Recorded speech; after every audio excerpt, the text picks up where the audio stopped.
Bonjour, chers auditeurs de Radio Fréquence Paris Pluriel dans le 106.3 FM, aussi por l'internet www.rfpp.net.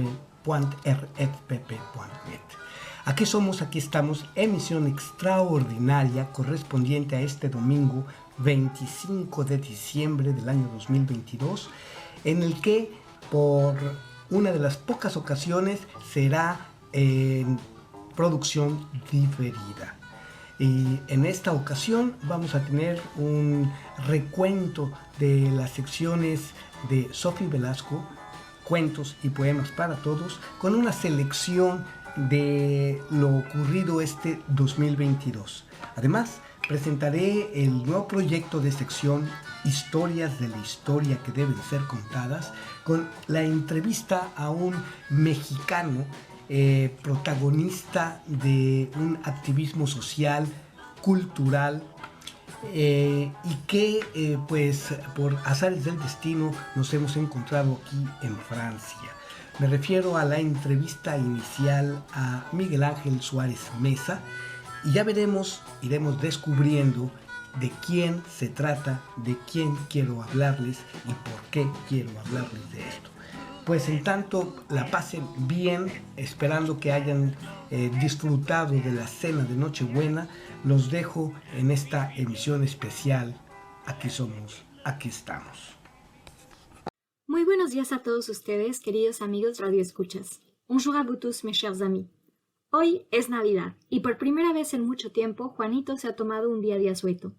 Pero la sección de Cuentos para Todos trae a los duendes de Navidad trabajando al máximo, y hoy no descansa. Aujourd'hui, c'est Noël, et pour la première fois depuis longtemps, Juanito a pris un jour de congé. Mais la section des Contes pour tous travaille en plein régime avec les lutins de Noël, et aujourd'hui, elle ne prend pas de repos. Así pues, hoy tendremos una sección especial de Navidad, y en el resto del programa, una selección de programas pasados para que los puedan revivir. Ainsi dit, aujourd'hui, nous aurons une rubrique spéciale Noël et dans le reste de l'émission, une sélection de passages passés pour que vous puissiez les revivre. Comencemos. Commençons. Navidad, Natale, es una fecha que si bien parte de un principio religioso específico, logra traspasar fronteras y en muchas partes del mundo, de una u otra manera, se festeja más allá de las creencias y diferencias. Noël, Natale, est une date qui, bien que basée sur un principe religieux spécifique, parvient à traverser les frontières et, dans de nombreuses régions du monde, d'une manière ou d'une autre, est célébrée au-delà des croyances et des différences. Por eso, quiero celebrar esta efeméride decembrina tratando de darle la visión más laica posible para intentar llegar a todos los corazones. Pour cette raison, je veux célébrer cette éphéméride saisonnière en essayant de lui donner la vision la plus laïque possible, pour tenter d'atteindre tous les cœurs. ¿Qué celebramos hoy? Pues ya lo dije, el Natale, el nacimiento. ¿De quién? De un niño mágico, como aquel que nos habita a todos y cada uno, como ese niño que fuimos y que, queramos o no, siempre seremos. Que fêtons-nous aujourd'hui? Eh bien, je l'ai déjà dit, le Natale, la naissance. De qui? D'un enfant. Un enfant magique comme celui qui habite chacun de nous, comme cet enfant que nous étions et que, nous le voulions ou pas, nous serons toujours. Pongámonos pues en los zapatos de ese nacimiento nuestro y colectivo, que se ha de acompañar de sonrisas, sorpresa y alegría. Alors, mettons-nous dans la peau de cette naissance qui nous appartient tous et qui doit s'accompagner de sourires, de surprises et de joie. Ya que nos pintamos la sonrisa puntuada de sorpresa y alegría, pasemos pues al primer cuento en español. Puisque nous avons maintenant notre sourire ponctué de surprise et de joie, passons au premier conte en español. Déjenme les cuento que en torno al día de hoy hay leyendas, personajes y tradiciones diversas. Tomte es un duendecito escandinavo muy simpático, que forma parte de ese clan, y que hoy quiero presentarles. Laissez-moi vous dire qu'il existe aujourd'hui des légendes, des personnages et des traditions diverses. Tomte est un très gentil petit lutin scandinave qui fait partie de ce clan et qu'aujourd'hui, je veux vous présenter. Tomte, el gnomo de Navidad. Leyenda escandinava. Cuenta una leyenda muy antigua que en la zona escandinava de Suecia, Finlandia y Noruega, Papá Noel decidió pedir ayuda a un gnomo muy habilidoso, pequeño y saltarín, llamado Tomte, con el fin de repartir los regalos a los niños. Esta es su historia. Tomte vivía tranquila en su frío hogar escandinavo, escondido en medio de un frondoso bosque. No llegaba al metro de altura y tenía una larga barba blanca. Le encantaba salir de vez en cuando en la época de Navidad para contemplar la felicidad de las familias. Y también le gustaba ayudar a los demás sin que le vieran.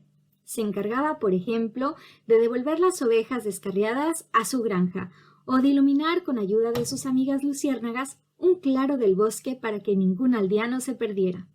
A Tomte le encantaba ver la cara de felicidad de todos aquellos a los que ayudaba generosamente. Una gélida noche de invierno, Tomte había salido a pasear y de pronto vio a un reno en apuros. Su pata había quedado atrapada entre unas ramas. Le pareció un reno muy extraño. Tenía la nariz roja como un tomate. Tomte no se lo pensó dos veces y acudió en su ayuda, y así fue como de pronto se encontró cara a cara con Papá Noel.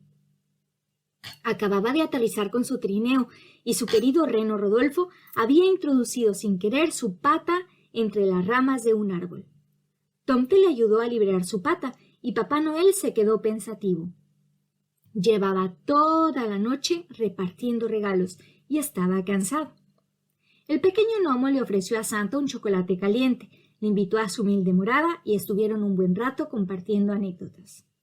A Papá Noel le pareció que Tomte era la persona ideal para ayudarle y decidió que esa noche le acompañara para aprender cómo era su trabajo. A Tomte le encantó. Disfrutó sorteando obstáculos en las casas al dirigirse hacia el árbol de Navidad y andando de puntillas para no despertar a los niños. Le gustó tanto que pidió a Santa dejar los últimos regalos de Navidad, cosa que Papá Noel le pareció bien. Estuvo observando con discreción y vio que el pequeño gnomo era realmente bueno entregando regalos. Y además lo disfrutaba mucho. Y así fue como se dio cuenta de que Tomte era efectivamente el ayudante que estaba buscando. Así que esa misma noche y sin perder tiempo, Papá Noel ayudó a Tomte a hacerse de un trineo con unas maderas del bosque. Pero tenía un pequeño problema. Al no tener un reno como Rodolfo, su trineo no podría volar. Por ello, le encargó una tarea muy importante: repartir los regalos cerca de su casa, por Escandinavia. Desde entonces, en esa zona del planeta, Papá Noel delega cada año su trabajo a Tomte, y este pequeño gnomo es el encargado, gracias a su trineo y a las indicaciones de Papá Noel, de llevar todos los regalos a los niños escandinavos. Y colorín colorado, la historia de Tomte ha terminado.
Nous venons d'entendre Dansons sous la pluie du compositor français René Aubry.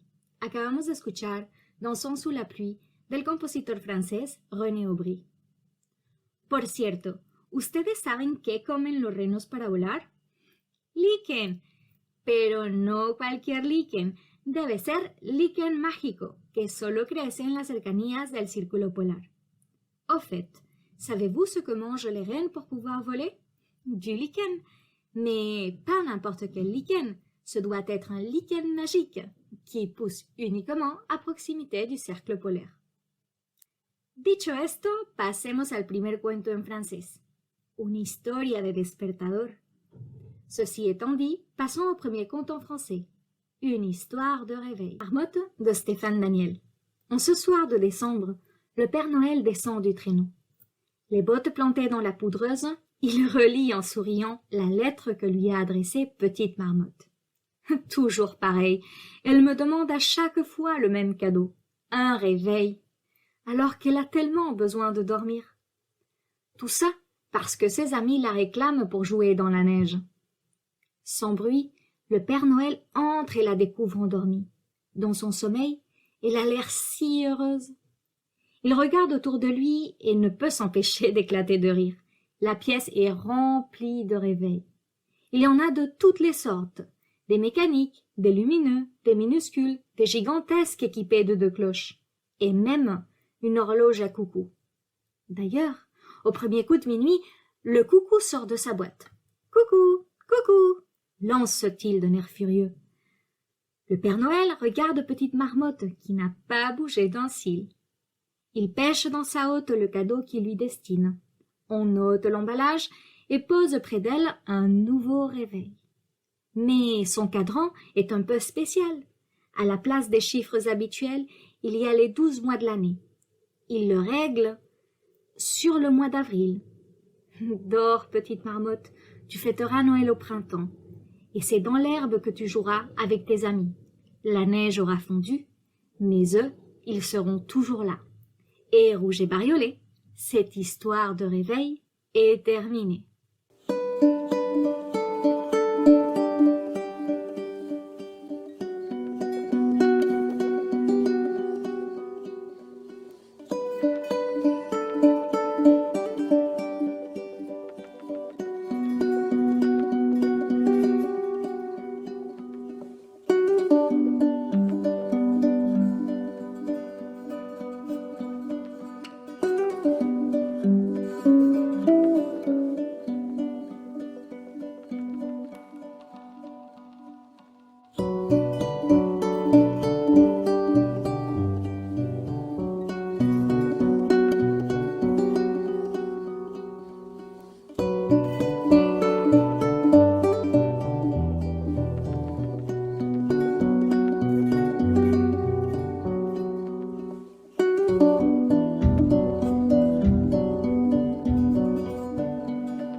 Acabamos de escuchar En Lasse del compositor francés René Aubry. Nous venons d'entendre En Lasse du compositeur français René Aubry.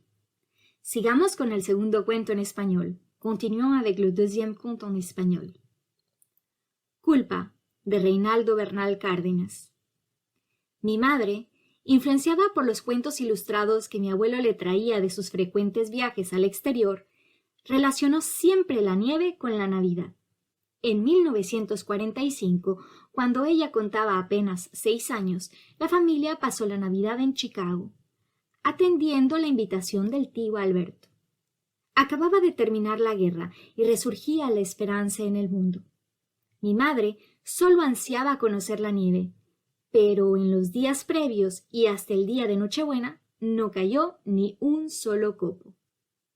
Esa noche, los adultos reunidos en torno al árbol sugirieron a los niños pedir un deseo mientras los chiquillos en la ventana buscaban la estrella en el cielo y veían maravillados cómo una fina capa de algodón cubría la ciudad. El 25, día de Navidad, cayó una de las peores tormentas de nieve de las que se tenga registro. Trenes y automóviles quedaron atascados durante horas, y las noticias de la radio advertían que muchos padres no regresarían a sus hogares a tiempo para celebrar con sus familias. Mi madre cargaría por años el peso de la culpa, pues el deseo que pidió aquella noche fue que cayeran montones de nieve para que la Navidad no se acabara jamás. Y colorín colorado, este cuento ha terminado.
Nous venons d'entendre Waterfall 2 du compositeur français René Aubry.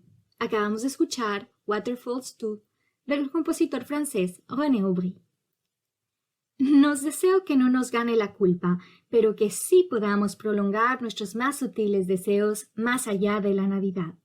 Je nous souhaite que la culpabilité ne nous gagne pas, mais que nous puissions prolonger nos souhaits les plus subtils au-delà de Noël.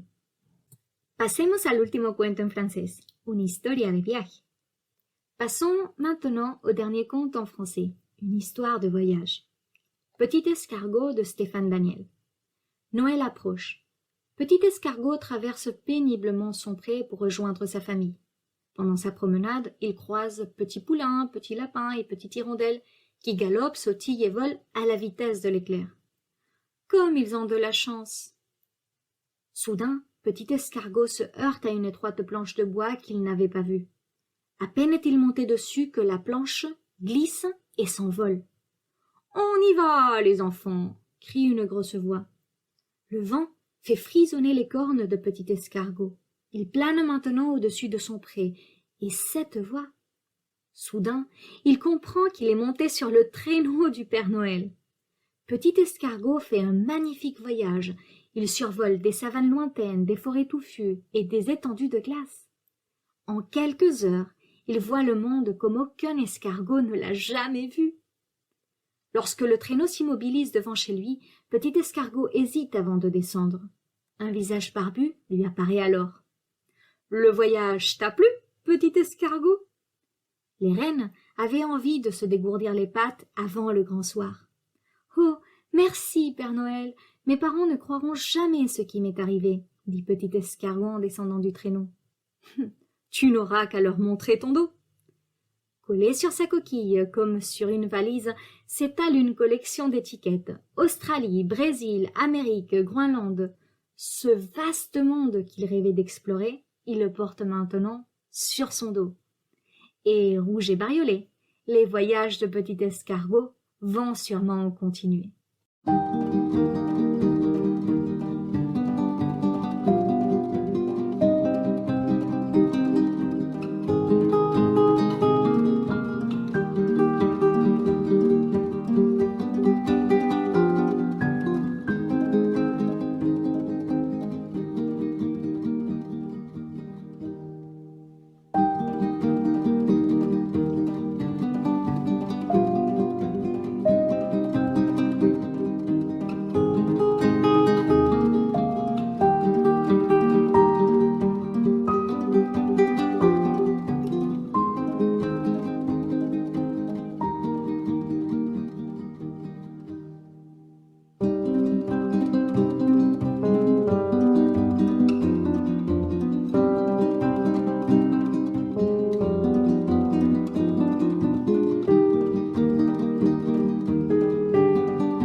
Acabamos de escuchar Piccola Pioggia del compositor francés René Aubry.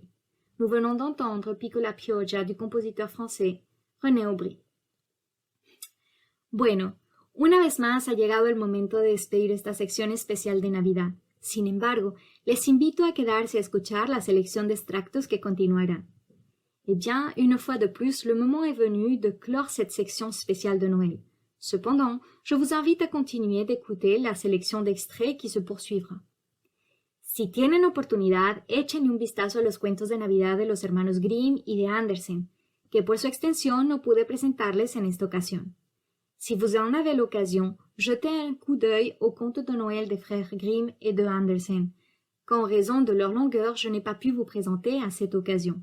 Y para terminar, volvamos a la idea del nacimiento de un niño, al que, como dice Lope de Vega, le demos para pañales las telas del corazón. Et pour finir, revenons à l'idée de la naissance d'un enfant. Et comme le dit Lope de Vega, donnons-lui en tant que couche les tissus de notre cœur. Felices fiestas y hasta dentro de 15 días. Buena fe. Para terminar, leeremos un poema tuyo, Juanito, que se llama I. I. Eres un complejo volátil de intensas pasiones. Y soy el espacio que te contiene flotante. Y somos universo en versos de complicados sentires. Tú cubierta en velo suspendida. Y yo, viento que ondula sobre tu cuerpo el soplo que te revela. Y en complicidad desnudamos las almas. Y recomponemos el espacio con delicada eroticidad. Y nos convertimos en composiciones de estética y complejidades espaciales, y te miro y me miras, y terminamos siendo un universo harto de nuestras propias existencias, inexactas, difusas, profusas, etéreas, volátiles, hasta que la desintegración de la materia, hasta que la letra que perdura, atemporal y sangrante, instante imagen sin fin, lejos, lejos, lejos, muy lejos del miedo. Juanito Guanabacoa.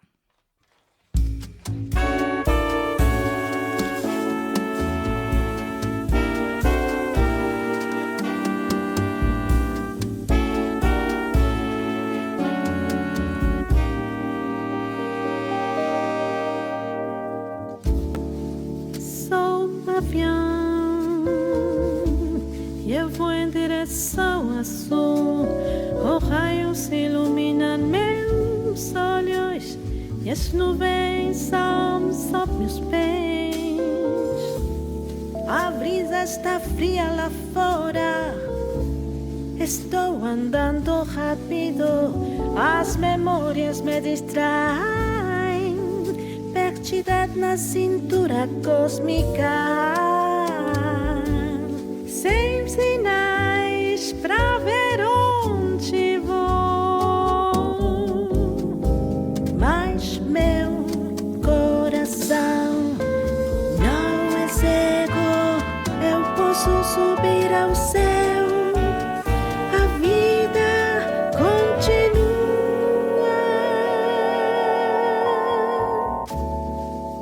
Eu abandonei a falta de amor. É um lugar onde ele mora com você, sem mim.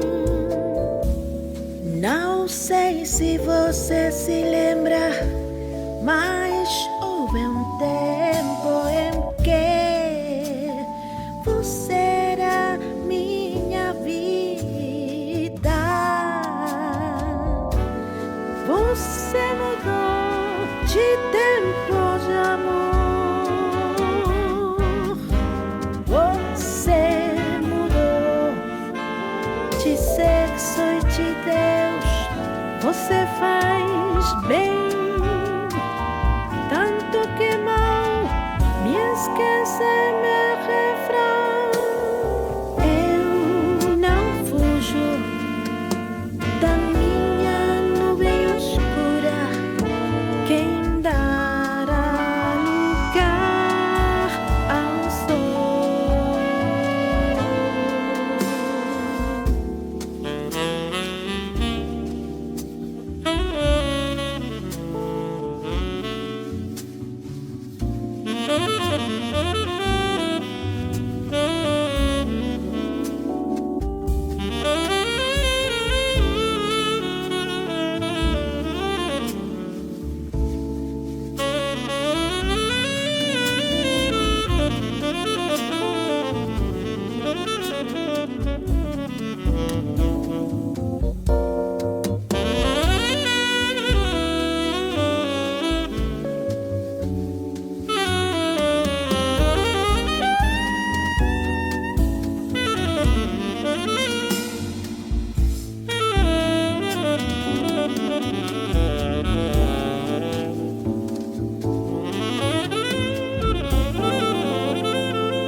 Eu abandonei a falta de amor.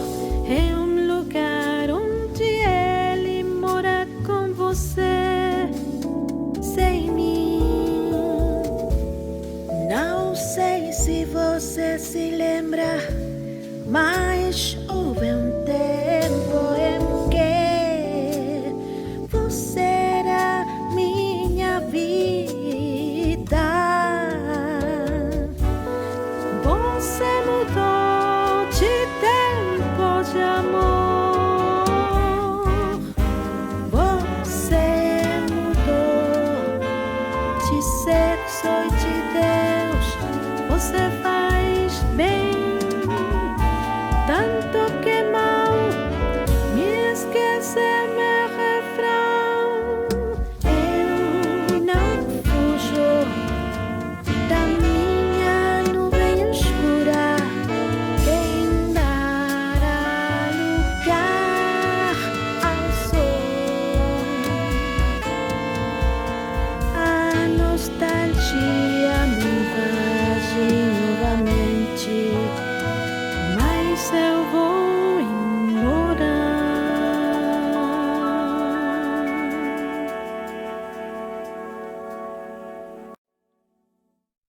Acabamos de escuchar Direcção ao Sul de Laura Buenrostro, la artista que estaba al inicio del programa. Nous venons d'entendre Direcção ao Sul de Laura Buenrostro, l'artiste qui était juste au début du programme.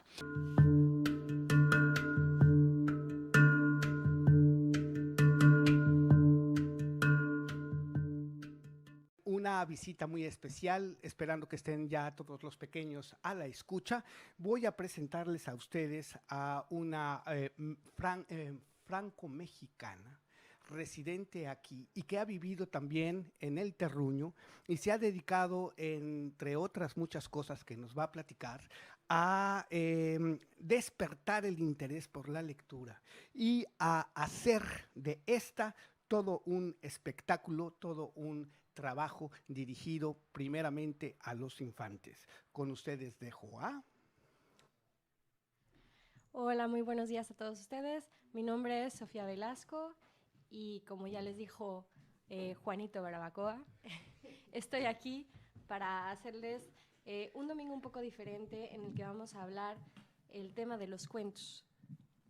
Bien, pero antes vamos a descubrir quién es Sofía Velasco. Cuéntanos, cómo, en primer lugar, votre origine, et aussi nous allons faire un petit mélange entre le français et l'espagnol aussi, parce que vous avez les deux origines qu'ils sont de mexicaine et le français. Bien sûr, bien sûr. En effet, je suis franco-mexicaine. Entonces, yo soy una franco-mexicana que no me considero ni de aquí ni de allá. Realmente una mezcla de las dos culturas. Une partie française, une partie mexicaine qui aime ces deux pays d'origine, en fait. Et qui se sont ni d'ici ni de là, mais plutôt vraiment un mélange des deux cultures. ¿Y cómo fue cómo entraste a ese mundo mágico de la literatura? Bueno, pues verán que yo tuve la suerte de tener una madre que era literata, poeta, literata, y ella desde mi más temprana edad me metió en el mundo de la literatura sin que yo lo supiera. Yo gateaba entre poetas y así poco a poco me metí en este mundo fantástico que hace soñar. Alors je disais que j'ai eu la chance d'avoir une mère qui était une littéraire, elle faisait de la littérature, elle était poète.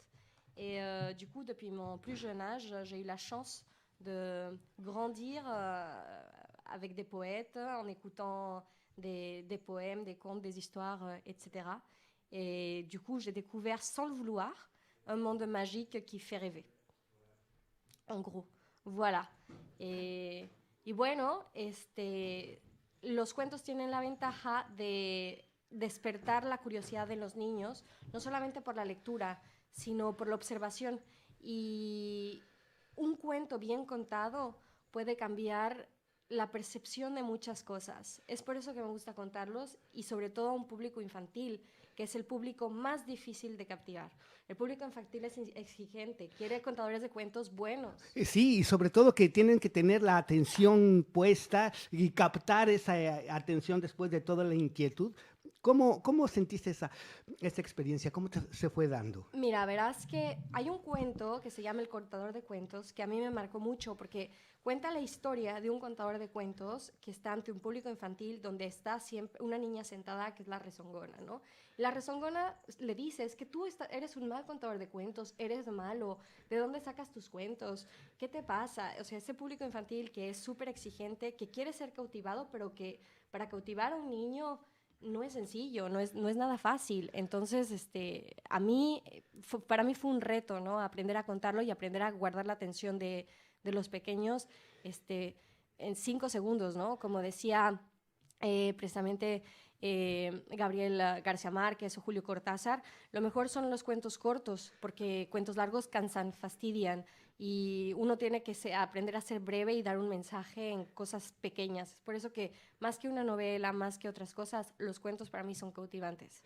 Y bueno, en esa magia traes preparados 3 pequeñas moralejas. Sí, pero antes quería empezar con una cosa que encontré que fue escrita por Nicolás Buenaventura Vidal, cuando estaba haciendo sus cuentos del espíritu en el Festival Internacional del Teatro de la Almada en Portugal, y se me hace súper adecuado. Entonces se los voy a decir porque la verdad creo que vale la pena citarlos y que resume todo lo que a mí me pasa con los cuentos y lo que quisiera que le pase a la gente con los cuentos. Entonces lo que dijo Vidal era que hay cuentos para cada momento, cuentos para cada estación. Los cálidos cuentos para el largo invierno, cuentos azules, rojos, verdes y violetas para la primavera. El verano trae adivinanzas, bromas y chistes.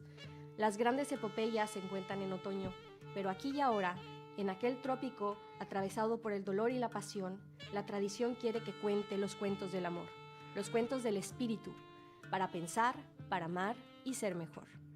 Caray, pues es verdaderamente una prueba de lo intenso que puede ser la literatura para todo público y aquellos mensajes que puedan darse concentrados en las letras.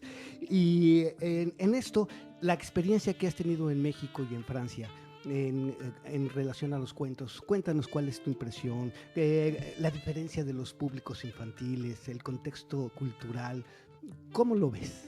Yo creo que los niños son iguales en todas partes, ¿eh? El niño es curioso por naturaleza, tiene la capacidad de asombro. Ahora sí que, como dicen por ahí, un niño es la verdad con la cara sucia, la sabiduría con el pelo desgreñado y la esperanza de futuro con una rana en el bolsillo, ¿no? ¡Wow! Entonces, la verdad, el niño de cualquier parte del mundo sigue siendo niño, sigue siendo el mismo. Son más bien los adultos los que cambian según las estipulaciones sociales del lugar en el que están creciendo. Pero el niño aquí, ahora y en cualquier lugar geográfico es el mismo, un ser curioso que quiere entender lo que está a su alrededor, que no tiene las alas cortadas y al que no se le puede encerrar en un cuarto a castigarlo, porque el niño hasta en ese cuarto en que lo ponen sigue con su imaginación en otra parte. Entonces no se me hace que haya una diferencia entre el mundo infantil en México o en Francia, sino que más bien es a partir de cierta edad, según el sistema, que ya los niños se vuelven como pequeños ciudadanos, ¿no? Y entonces de su país de origen. Claro. Pero a mí lo que más me gusta son los niños pequeños, ¿no? Que son los más curiosos y son con los que he interactuado. He tenido la oportunidad también de contar cuentos a niños enfermos y eso es lo más increíble del mundo, porque te das cuenta que aunque son niños enfermos que ven la vida de otra manera, siguen siendo niños y los cuentos les roban las mismas sonrisas. Entonces es sumamente gratificante. Y por eso digo que los niños, sin importar sus circunstancias, sin importar en dónde vivan, ni las condiciones de vida que tengan, en cualquier parte son los mismos. Claro, y además la emoción que despiertan en el público, los mismos cuentacuentos la viven. Claro, por supuesto, hay que meterse en el personaje. Sí, entonces eso viene a ser una doble excitación. La verdad es un honor tenerte, Sofi, después de todos los intentos que hicimos por venir a la presentación, sí. Y se nos atravesaron las vacaciones y se nos atravesaron el viaje a España, en fin, una serie de pequeñas y grandes vicisitudes que se han podido ahora ya pues salvar. Entonces, regresamos a la producción que tienes, que entiendo que va a ser bilingüe también. Sí, les voy a contar los mismos cuentos en francés y en español para que todo el mundo los entienda. Pero antes quiero decirles que los cuentos no hay que decir que porque es un cuento es solo para niños. Al contrario, todos los cuentos tienen 2 dimensiones. O sea, los cuentos en realidad es como si fueran novelas cortas. Claro. Pero tienen 2 dimensiones, entonces son para los niños, obviamente, que lo van a ver con una cierta visión de fantasía, pero también en los cuentos hay mensajes que pueden ir muy directo a esos adultos que siguen teniendo un niño dentro, pero que se han olvidado de darse el tiempo de alimentar a ese niño que todos guardamos, ¿no? Porque el que nos construimos en la infancia nos acompaña toda la vida. Claro, claro, así es. Bien, pues hablando del título del primero, que va a comenzar en francés. Pues te voy a dejar elegir cuál prefieres primero, verás. Caray, déjame poner Pero el por canal autores. de niños. Te voy a decir por autores, a ver qué es lo que prefieres primero, y entonces ahí te va. Entonces les traigo el día de hoy un cuento de Jorge Bucay, que Jorge Bucay es un psicólogo que también es Pedagogo. Y que tiene cuentos con enseñanzas increíbles. Entonces traigo uno de Jorge Bucay, traigo uno de Gabriel García Márquez, y traigo un cuento tibetano. Entonces, ¿cuál quieres primero? El tibetano, para viajar del oriente hasta acá y hacer todo el recorrido cultural que se generó en nuestro continente, desde el lejano oriente hasta acá. Ok, pues vamos a empezar con el tibetano. ¿Y se llama? Bueno, como dijimos que empezamos en francés, pues ahí les va en francés. Alors, du coup, j'ai laissé choisir, en fait, entre commencer par un conte tibétain, un conte de Gabriel García Márquez, ou bien un conte du psychologue et pédagogue Jorge Bucay. Et du coup, Pedrito a décidé de choisir... ¿Pedrito? Sí, porque es que Baraguacu se me hace bolas. Entonces, vamos a decir Pedrito para poner así más corto, ¿no? No, es broma. Entonces, lo que decía es que, du coup, on va commencer par ce conte tibétain qui s'appelle « Pourquoi crions-nous quand nous sommes en colère ?» Es un honor. Tenemos 5 minutos más en nuestro tiempo y Eso nos está echamos el cuento de Cortázar. Jorge Bucay. Cortázar Sí. Jorge Bucay. Sale. Este es un cuento muy lindo. Es un cuento que se llama El elefante encadenado, l'éléphant enchaîné. Entonces va en francés primero, L'éléphant enchaîné de Jorge Bucay. Quand j'étais petit, j'adorais le cirque. Et ce que j'aimais par-dessus tout, au cirque, c'était les animaux. L'éléphant en particulier me fascinait.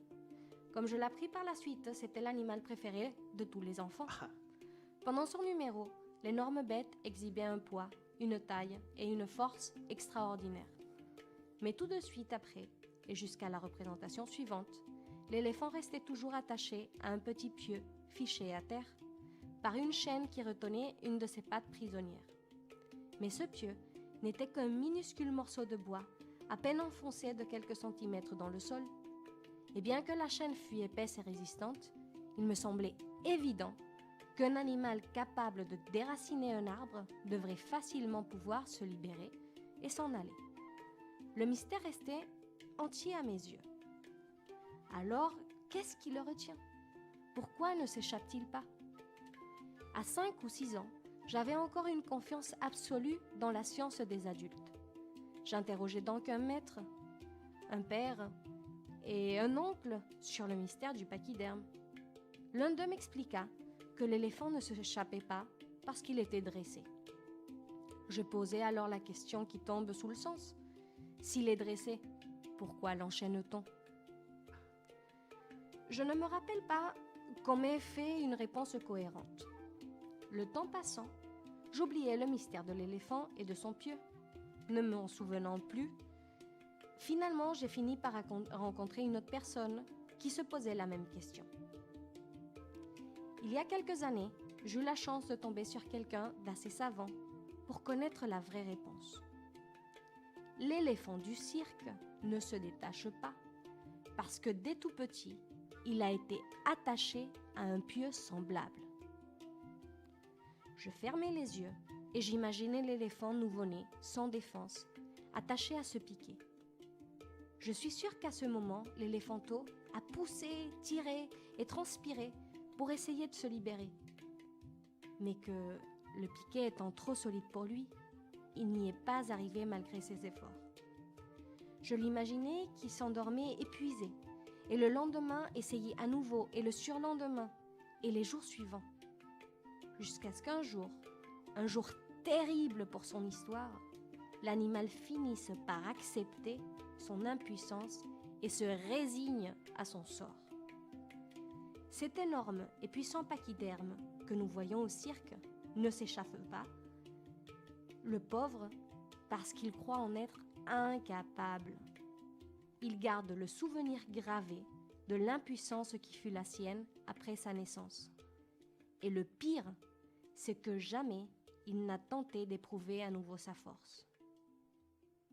À nous de réfléchir à quelles sont nos propres barrières qui nous empêchent d'œuvrer. Pourquoi penser qu'on n'est pas capable de faire telle ou telle chose? Pourquoi penser qu'on ne pourra pas y arriver? À nous de surpasser cela et de garder l'éléphant en mémoire. Colorín colorado, este cuento se ha acabado. En español, y quiero decirle a nuestro público que tenemos a Sofía Velasco y pueden ustedes consultar en YouTube Super Bonfly estos cuentos que van a quedar para la historia. En español, el cuento El elefante encadenado.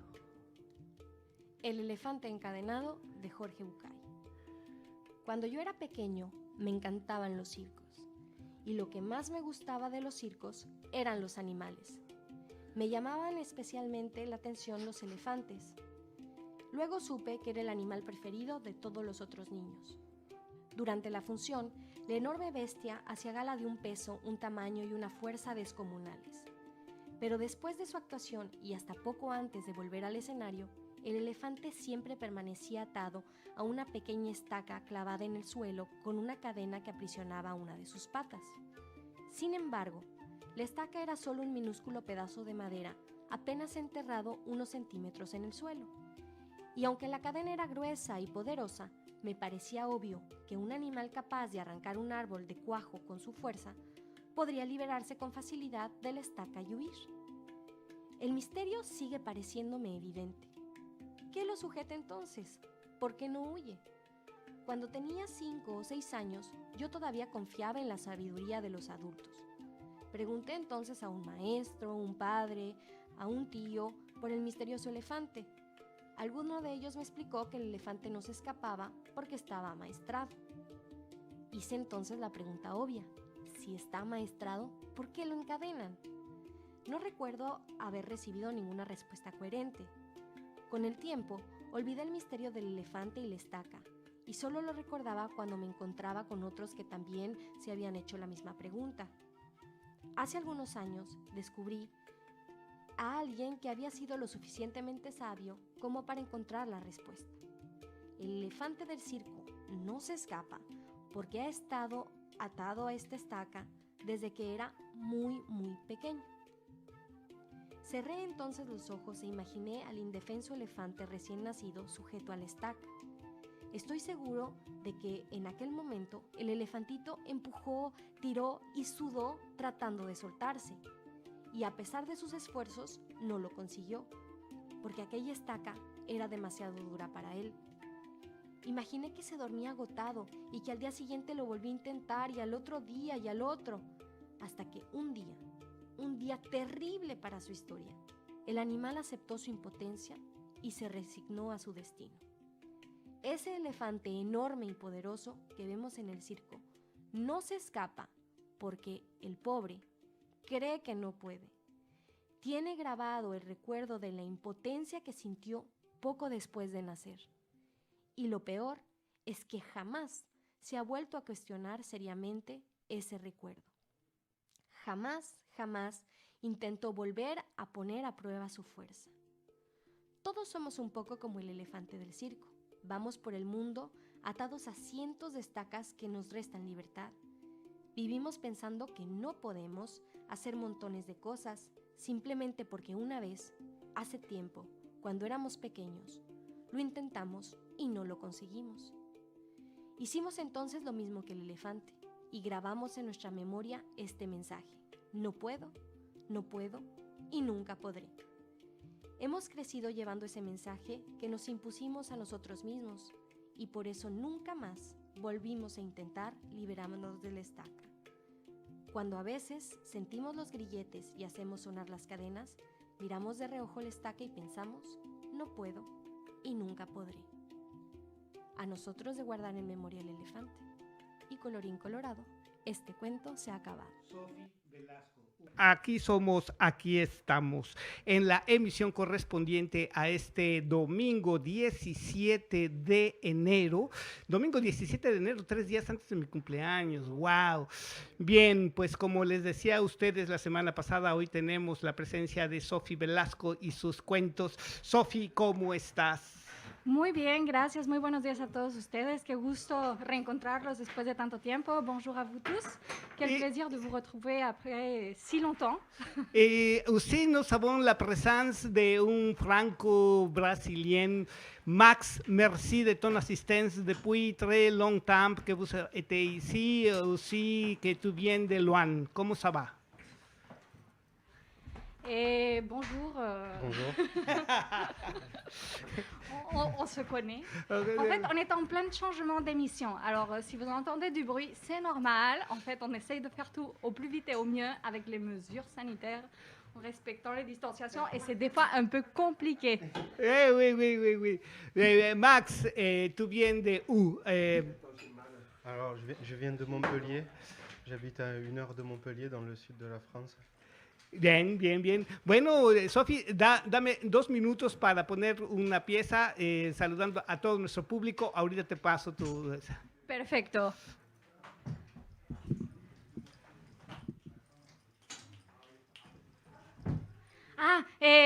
Bueno, me están pidiendo que hable, entonces tengo que improvisar. Es que les digo, me estoy instalando. Espero que estén bien con todos estos caos. El día de hoy les voy a traer unos cuentos un poco ad hoc a las circunstancias y, como siempre, súper buena música en Aquí somos, aquí estamos. Alors, je disais que j'espère que vous allez tous bien. Comme vous voyez, on est un peu débordés, mais c'est que sous les temps du Covid, tout est un peu plus compliqué. Mais j'espère que vous allez bien. Pour aujourd'hui, je vous ai ramené quelques contes un peu ad hoc aux circonstances. Alors, j'espère que ça vous plaira. Et bien sûr, on aura toujours une super bonne musique. Voilà, aquí somos, aquí estamos. ¿Cuál te pongo? Dime. Vamos a ver, nos decías que venías de Montpellier. En fait, tu nous disais que tu venais de Montpellier. C'est ça? Je suis arrivé hier. Tu es arrivé hier. Ah, ok. Et tu viens spécifiquement pour notre émission de radio? Voilà, c'est la deuxième fois. J'étais venu il y a 2 ans, il me semble. C'était un peu avant l'été. Et j'étais venu chanter quelques chansons en portugais. Mais aujourd'hui, je suis revenu parce qu'avec Juanito, on est resté en contact et que de temps en temps, il me propose de venir et je suis très content d'être ici avec vous. Max, si ne te dérange pas, tu peux jouer un morceau que vous avez préparé ici maintenant, en tant que Sofi Velasco se prépare aussi, ça, parce que son USB ne fonctionne pas. Donc, j'aimerais que vous jouiez la chanson. Qu'est-ce que vous allez jouer? Alors, je vais jouer une chanson que j'ai écrite en portugais pendant le confinement. Qui s'appelle Fica aqui. Très bien, commençons alors avec une belle chanson, on est presque prêt.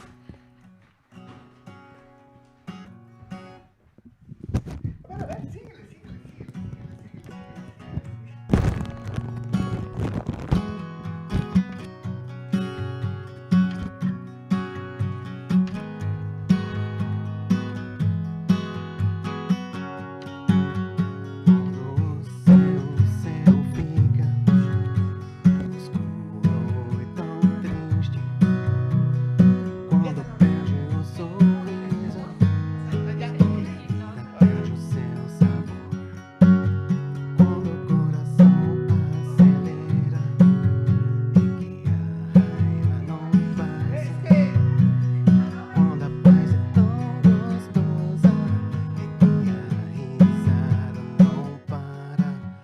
Você pode vir em casa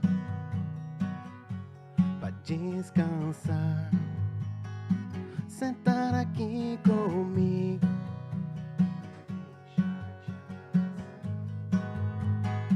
sentar aqui comigo e me deixar te amar.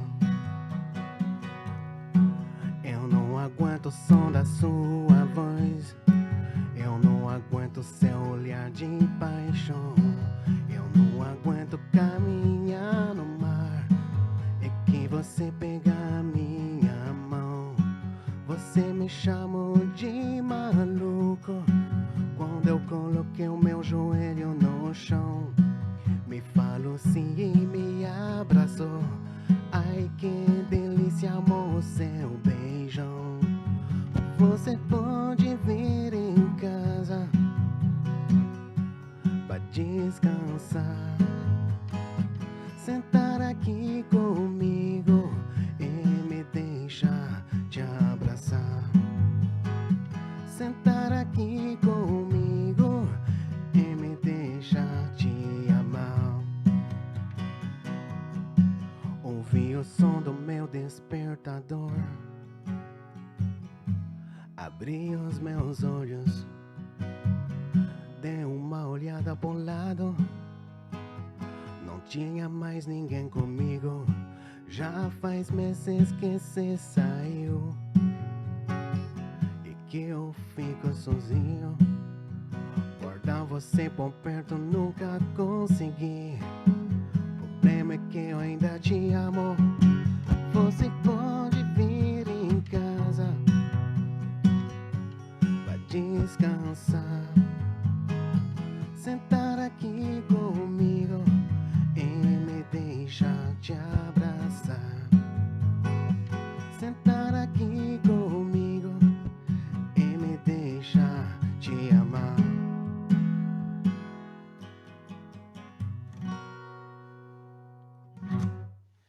Bravo, bravo, Max. Ahora seguimos con la sección acostumbradísima y que ya extrañábamos bastante de los cuentos en español y en francés que nos viene a dar Sofi Velasco. Después de toda la aventura de la pandemia y de lo que te ha traído de la seca a la meca, ¿qué nos traes esta ocasión? Bueno, pues como siempre es un gusto estar con ustedes y, o sea, después de tanto tiempo, pues todavía da más gusto. Primero que nada, una disculpa por la corretiza de hace unos minutos, pero bueno, el COVID todo lo complica y se va haciendo lo que se puede. C'est pour moi un plaisir d'être avec vous après si longtemps, franchement, comme toujours, le plaisir de partager, de lire des contes, pour nous changer un petit peu les idées. Avant tout, une petite excuse pour... les minutes de tout à l'heure, un peu agitées, mais en fait le Covid le complique un peu tout et on fait ce qu'on peut, mais bon, on est là et ça va bien se passer, no vous inquiétez pas. El día de hoy, con esto de que estamos en un abrir y cerrar de vidas, un caer y recaer cíclico, he decidido comenzar hablando de recaídas, o bueno, eso había decidido ayer hasta que en el camino me topé con un poema que creo que sí. Pues a Juanito no le molesta, vamos a cambiar el orden del día. Alors, je disais que, étant donné qu'on semble fluctuer dans un éternel relâchement renfermé, qu'on vit entre la chute et la rechute, j'avais décidé de commencer en mettant l'accent sur les rechutes. Mais en fait, pendant que je venais dans le RER, j'ai lu un poème qui, en fait, je pense, je n'ai pas encore décidé que peut-être je vais changer l'ordre du jour ou que je vais finir avec ce dernier poème, je ne sais pas. Bon, au début, j'avais décidé, du coup, de mettre à l'honneur Julio Cortázar. Había entonces decidido poner en honor a Julio Cortázar con sus recaídas. Pero ¿saben qué? Vamos a leer los dos, ya me decidí. J'ai décidé qu'on va lire les deux, en fait. Voilà. Adelante, adelante. Alors, c'est simple. Entonces vamos a empezar con Julio Cortázar y con las recaídas, ¿no? Porque estamos muy recayentes. Entonces, el primer cuento... ¿Recayentes? Recayentes, de que caemos, recayentes. No es calentura. Sí, no pensé, te proyectes. Lo lamento mucho. Il est así, avec le sexisme à fleur de peau. Non, Juanito. O sea, c'est pas du double sens. Ok. C'est des chutes et des rechutes générales dans la vie. Ah, ¿ok? ok. Te projettes pas. Bueno, ya. Entonces vamos a empezar con Me caigo y me levanto de Julio Cortázar. Nadie puede dudar que las cosas recaen. Un señor se enferma y de golpe un miércoles recae. Un lápiz en la mesa recae seguido. Las mujeres, ¿cómo recaen? Teóricamente, a nadie o a nada se le ocurriría recaer, pero lo mismo está sujeto, sobre todo porque recae sin conciencia, recae como si nunca antes. Un jazmín, para dar un ejemplo perfumado, a esa blancura, ¿de dónde le viene su penosa amistad con el amarillo? El mero permanecer ya es recaída, el jazmín entonces. Y no hablemos de las palabras, esas recayentes deplorables, ni de los buñuelos fríos, que son la recaída clavada. Contra lo que pasa se impone pacientemente la rehabilitación. En lo más recaído hay siempre algo que pugna por rehabilitarse. En el hongo pisoteado, en el reloj sin cuerda, en los poemas de Pérez en Pérez. Todo recayente tiene ya en sí un rehabilitante, pero el problema, para nosotros los que pensamos nuestra vida, es confuso y casi infinito. Un caracol segrega y una nube aspira. Seguramente recaerán, pero una compensación ajena a ellos los rehabilita. Los hace treparse poco a poco a lo mejor de sí mismos antes de la recaída inevitable. Pero nosotros, tía, ¿cómo haremos? ¿Cómo nos daremos cuenta de que hemos recaído si por la mañana estamos tan café con leche y no podemos medir hasta dónde hemos recaído en el sueño o en la ducha? Y si sospechamos lo recayente de nuestro estado, ¿cómo nos rehabilitaremos? Hay quienes recaen al llegar a la cima de una montaña, al terminar su obra maestra, al afeitarse sin un solo tajito. No toda recaída va de arriba abajo, porque arriba y abajo no quieren decir gran cosa cuando ya no se sabe dónde se está. Probablemente Ícaro creía tocar el cielo cuando se hundió en el mar Epónico, y Dios te libre de una zambullida tan mal preparada. Tía, ¿cómo nos rehabilitaremos? Hay quien ha sostenido que la rehabilitación solo es posible alterándose, pero olvidó que toda recaída es una desalteración, una vuelta al barro de la culpa. En efecto, somos lo más que somos porque nos alteramos. Salimos del barro en busca de la felicidad y la conciencia y los pies limpios. Un recayente es entonces un desalterante. ¿De dónde se sigue que nadie se rehabilita sin alterarse? Pretender la rehabilitación alterándose es una triste redundancia. Nuestra condición es la recaída y la desalteración. Y a mí me parece que un recayente debería rehabilitarse de otra manera, que por lo demás ignoro. No solamente ignoro eso, sino que jamás he sabido en qué momento mi tía o yo recaemos.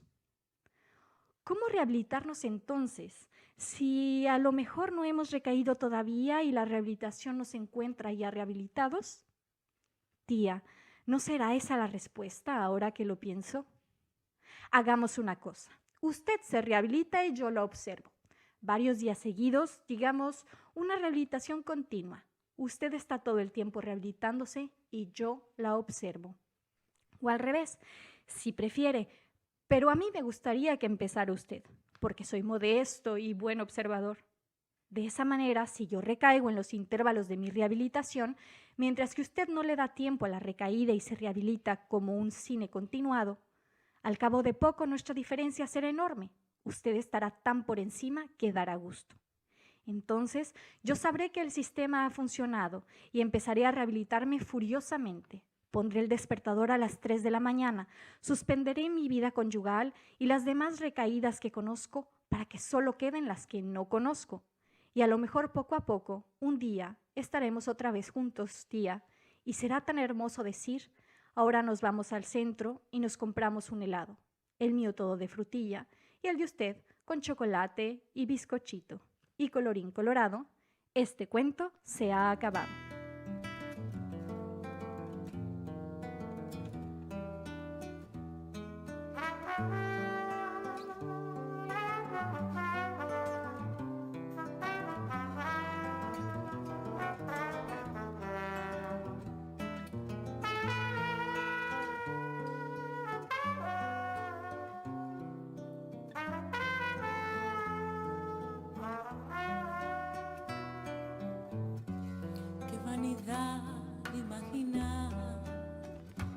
puedo darte todo, el amor y la dicha, itinerarios, música, juguetes. Es cierto que es así. Todo lo mío te lo doy, es cierto,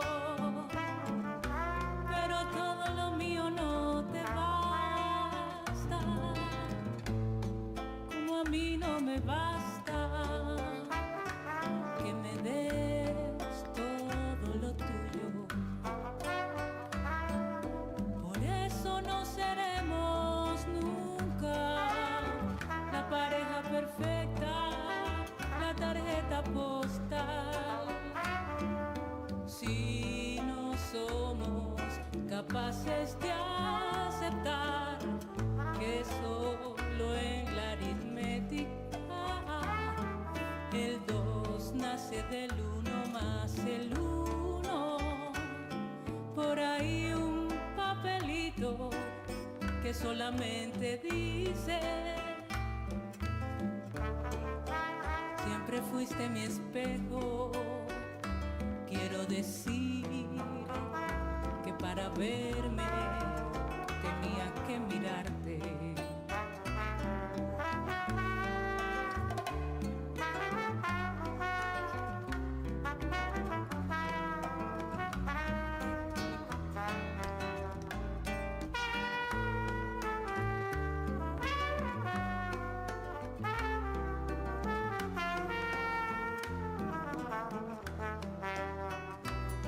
Por ahí un papelito que solamente dice: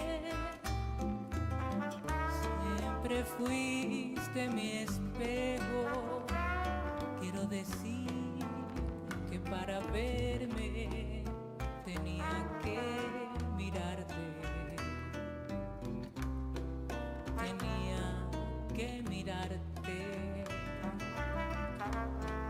Tenía que mirarte.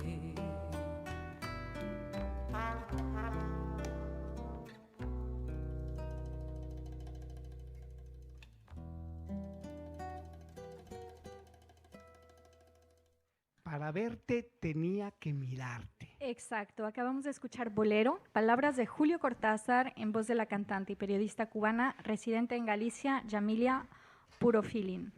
On vient d'entendre Bolero dans des mots de Julio Cortázar et la voix de la chanteuse et journaliste cubaine résidant en Galice, Yamila Purofilin. Et pour ceux qui ne parlent pas trop espagnol, Je tombe et je me relève de Julio Cortázar en 3 phrases. La première, contre l'accident, s'impose patiemment le rétablissement.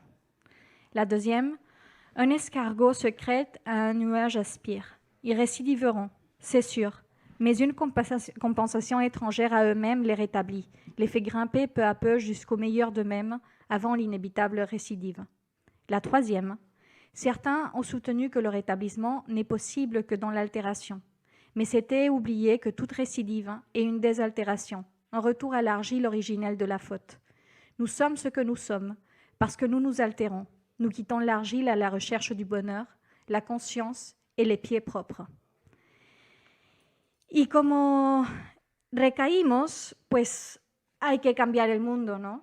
Pues ya que recaímos, hay que cambiar el mundo. Et du coup, comme on a rechuté, une fois qu'on a rechuté, ben, il faut changer le monde. Il faut faire quelque chose pour changer le monde. Du coup, place A, changer le monde de Karl Noack. Entonces, para cambiar el mundo, ahora vamos a dar lugar a Changer le monde, cambiar el mundo, de Karl Noack. Un cuento en francés. Changer le monde, de Karl Noack. Changer le monde commence dans ma chambre. Il faudra bien l'arranger. Changer le monde commence ici, dans un petit pays. Je verrai les déserts ensuite. Je suis changeur du monde, mais je vais à l'école. Les montagnes et les forêts me remercient de loin. Changer le monde, j'y passe un de ces temps. Fermer les centrales, donner plus d'aile au vent. Parler à une étoile, qu'elle reste au levant. protester dans la rue, rire partout ailleurs, changer le monde avant que je compte les heures et que je devienne grand. En fait, ça m'arrangerait que vous changiez tous le monde avec moi. Et rouge et bariolé, cette histoire est terminée.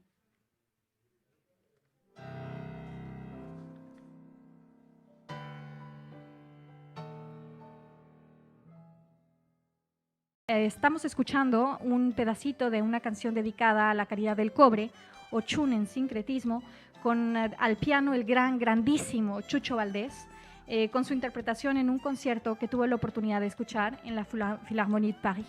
Ahora sí que arriba Cuba de mi alma, ¿no? que es única y que llevo en el corazón. No cabe duda de que sin libertad de expresión y de información no hay democracia. Especial dedicación al tan mal llamado gobierno progresista que ha perpetuado la represión y que cuando las calles han llenado por la libertad de expresión, poniéndose nerviosos, han vuelto a prometer hacer algo, volviendo a quedar en humo. Intentan parar la movilización, pero solo con esta ganaremos el pulso. Oye tirano, no solo hay pa' tu padre que el grito republicano, tu tímpano taladre, al oprimido amo, odio el reinado opresor, que coma tu familia del contenedor. Hay una vida mejor que impedís violentos, que goces tu Rolex, llega al fin de estos tiempos. La Guardia Civil lo que siento examina, voy a decir como Corina, guillotina. Vuestra política asesina combatimos, sois vosotros quienes enaltecéis terrorismos. Con terror queréis que no digan lo mismo otros, la justicia os desquicia como a Leticia el Botox. Como piedras contra Vox sonará este rap, jódete pide mi libertad hasta Joan Manuel Serrat. Que 12.000 se derrochen cada noche del campechano, nombre de cada arruinado, la guerra os declaramos. No hay quien me quite esto ni Felipe VI, muestro la verdad en el remite de mi texto. Hijos de Franco condenando por ser franco, crecerá la semilla de libertad que planto. No hay quien me quite esto ni Felipe VI, muestro la verdad en el remite de mi texto.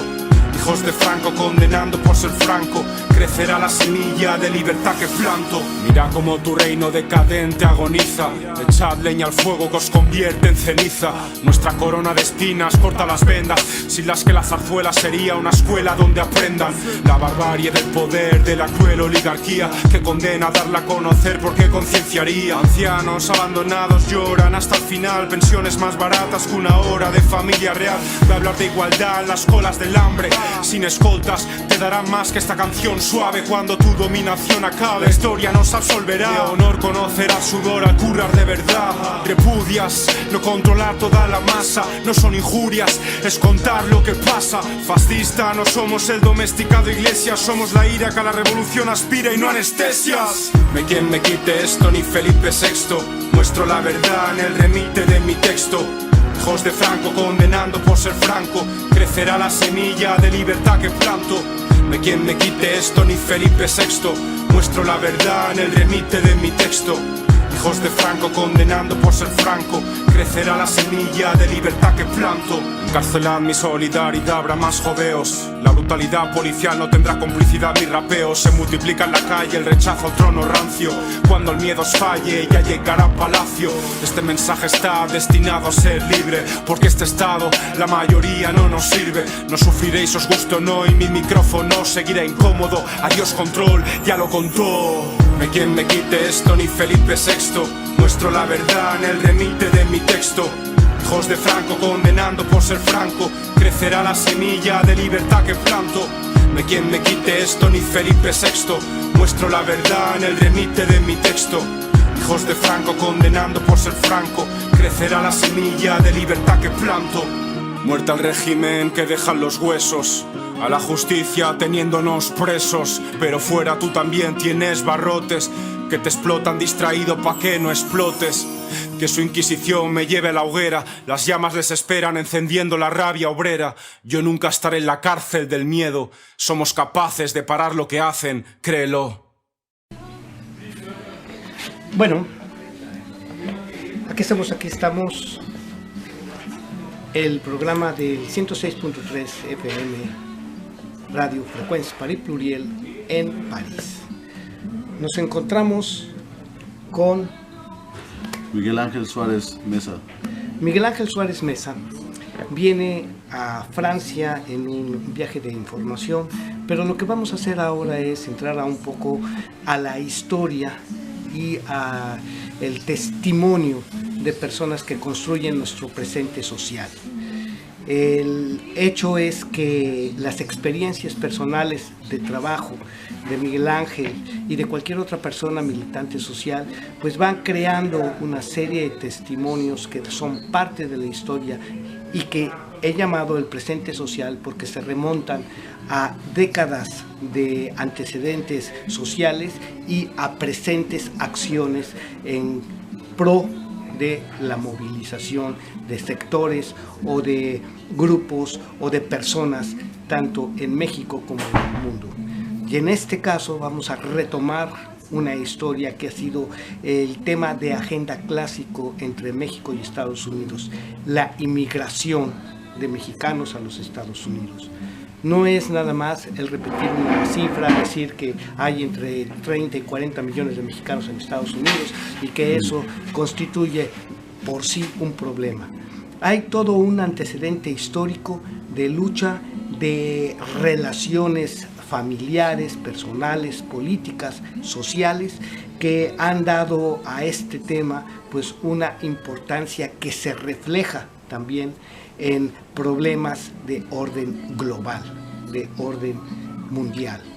Y en este caso, Miguel Ángel pues tiene dos aristas para cubrir este trozo de historia testimonial, pero vamos a empezar precisamente por aquello que es de relación directa de la vida de un mexicano en los Estados Unidos. Se remonta a una edad temprana, 15 años. Así es. Y bueno, ¿qué puedes decirnos sobre tu llegada a los Estados Unidos?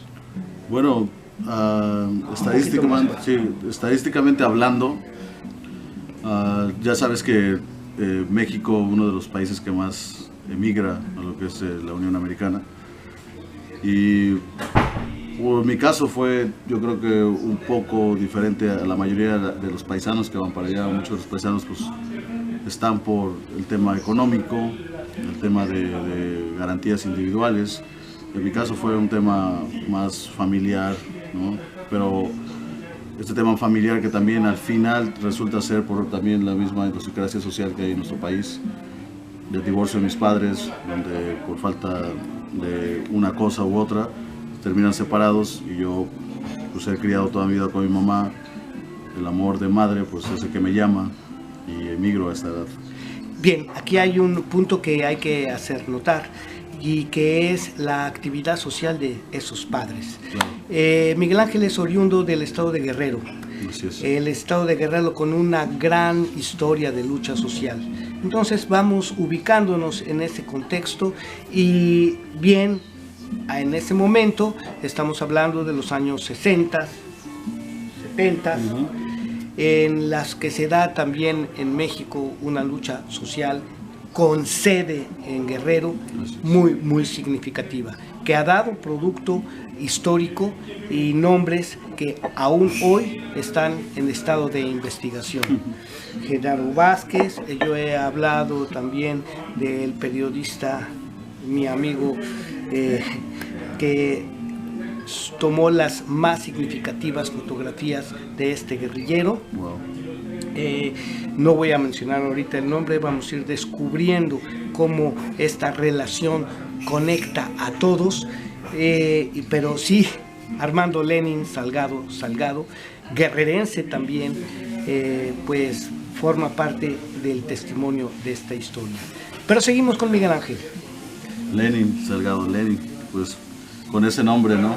Con ese nombre, todas claro. Las fotos que veas publicadas en la revista Life, en Sucesos, en Esto, en todas las revistas que fueron realmente una publicación de denuncia social, pues son fotos de Lenin. Armando Lenin Salgado. Mi amigo ruso decía que los apellidos hablan más de los padres que de uno, o los nombres, ¿no? Entonces en este caso quien le puso ese nombre de sus papás pues ha de haber sido también el tema socialista, ¿no? Como mi mamá, que mi mamá se cría, mi mamá viene de un orfanato, o sea, a mi mamá y a mi tío nos adoptan a la edad de 3 años.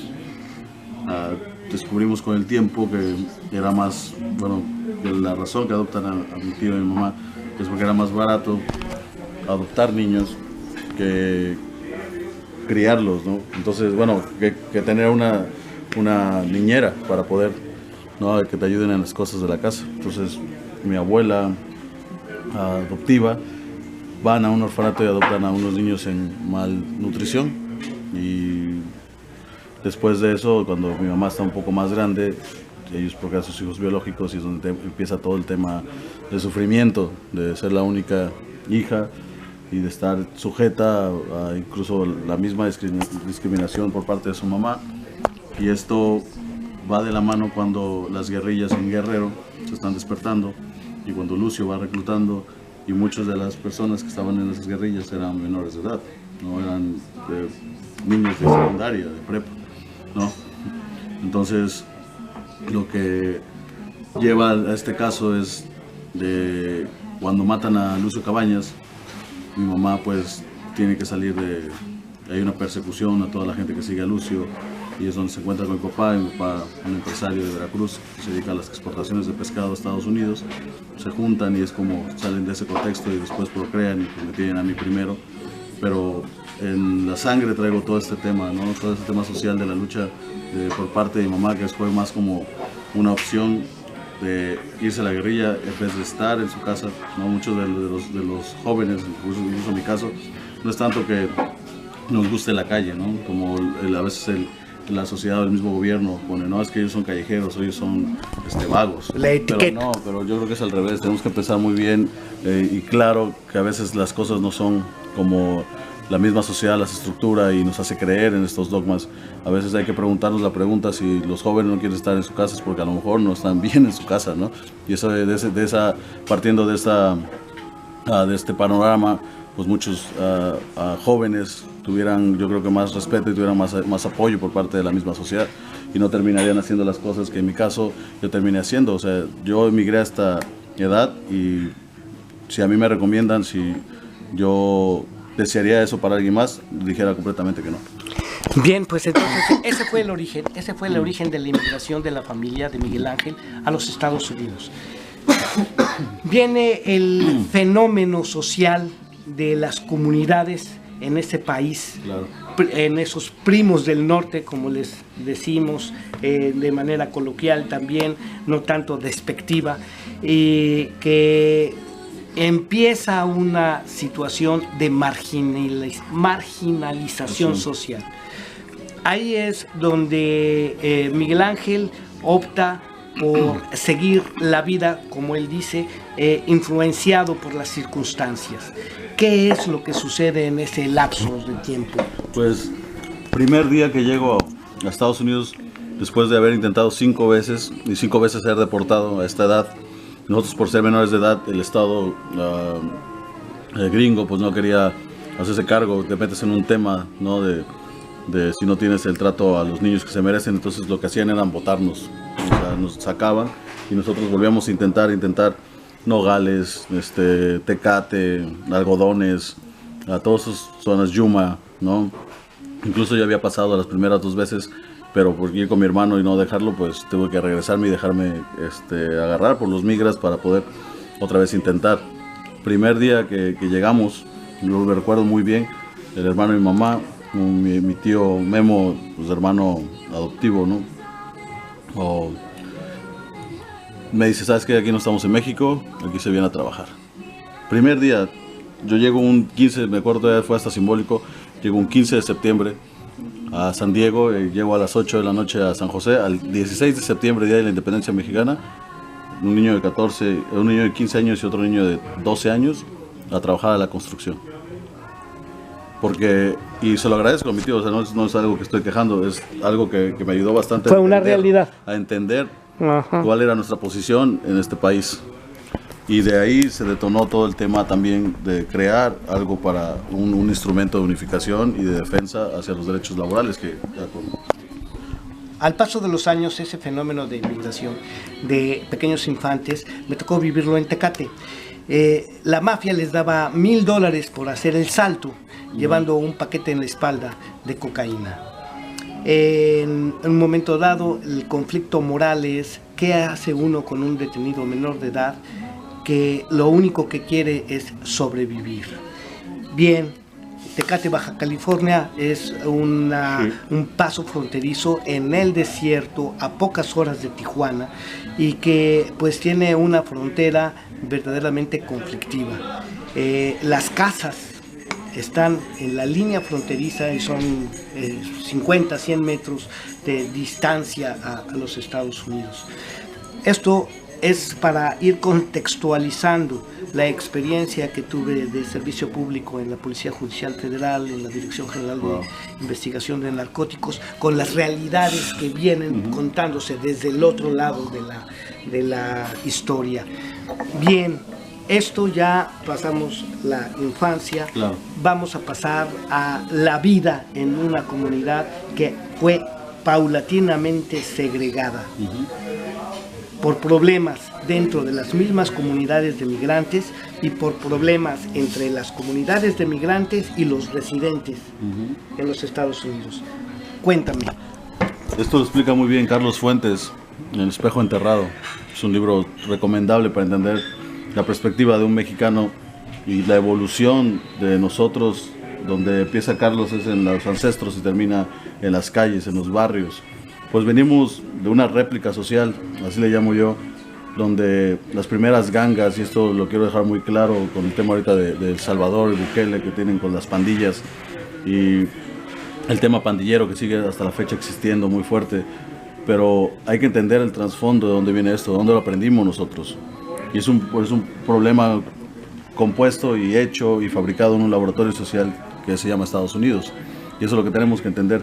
Nosotros cuando llegamos a la calle Biscayne Way, que es el mero oeste de San José, donde están las pandillas más peligrosas, de ahí están los mexicanos, americanos que nacen primera, segunda, tercera generación, como ellos lo llaman, y los mexicanos que vamos llegando. Y hay una rivalidad de rechazo, y hay una rivalidad de una fricción que hay ideológica y también de principios, porque en México pues traemos otra cultura, luego más cercana a la familia, y los mexicoamericanos van creciendo con este tema ya pues más eurocéntrico, más agabachado, como lo digo yo. El tema de las pandillas no es un tema que viene de la comunidad latina o de la comunidad afro. Ese tema viene desde los primeros migrantes que llegaron de Europa, los irlandeses, los ingleses, los italianos, y ellos empezaron a conformar sus estructuras para defender sus barrios o para atacar otros barrios y crearse recursos. Entonces nosotros replicamos este tema por 200 años que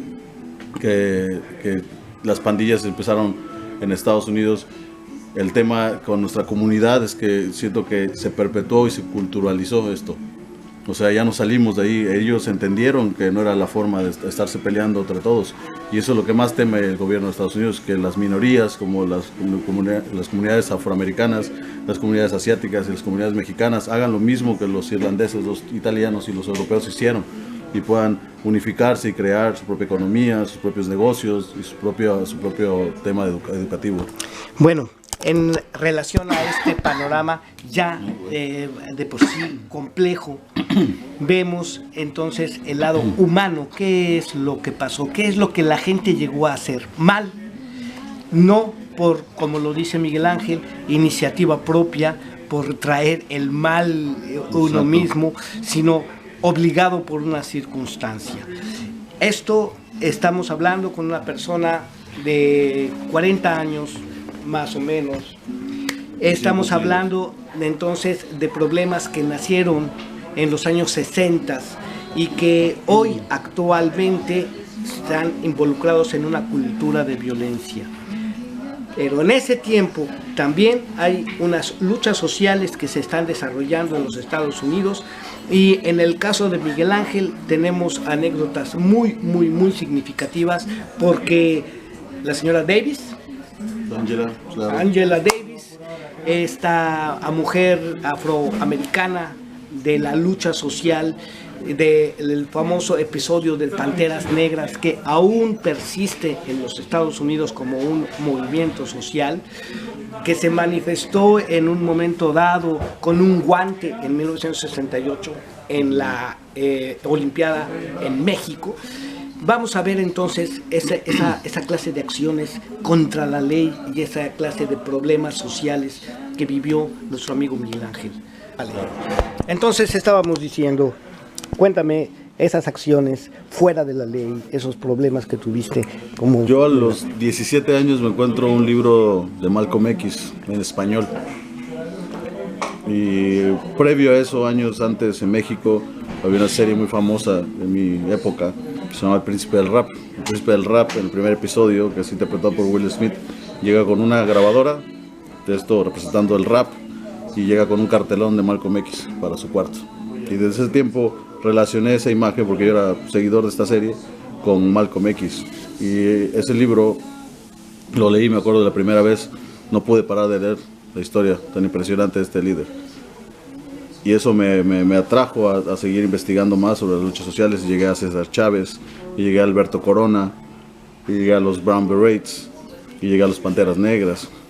Y ya en los Panteras Negras, y ya como un empresario exitoso en Estados Unidos, no quise seguir el patrón de consumo y capitalismo que hay en aquel país. Vamos a hacer un pequeño sinopsis de antes de llegar a ese... Claro. ¿Tuviste detenciones, por ejemplo? Sí, claro. La primera detención que tuve fue... Ese conflicto social que tuviste antes de ser el exitoso empresario. Sí, claro. De la actividad que como sector desempeñaste en los Estados Unidos. Sí, el activismo, empecé a organizar. Mi fuerza laboral venía desde afuera de los Home Depots, ¿no? Que hasta la fecha sigue ese modelo. Nosotros lo improvisamos y lo llevamos a materialización en todo San José, California, donde organizamos a los obreros para dignificarse. Y esto me llevó pues a conflictos con las autoridades, claro, ¿no? Porque estamos organizando mano de obra, y como ellos lo categorizan, mano de obra barata.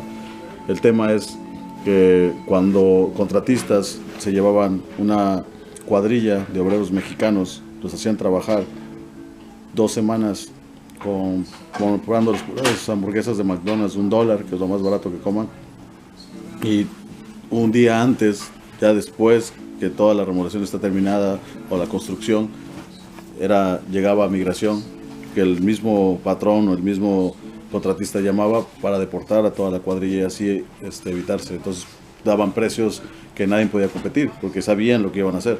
Yo me di cuenta de eso y empecé a defender en pro y empecé a defender a mis paisanos para que no cayeran en eso. Entonces, para la forma más eficiente, para no estar en contra de algo, tuve que yo volverme un contratista donde tenía que entrenar a mi gente para poder tener una mano de obra eficiente y también protegerlos. En esta época, lo que podemos decir que fue la fortuna en tu vida, estudiaste.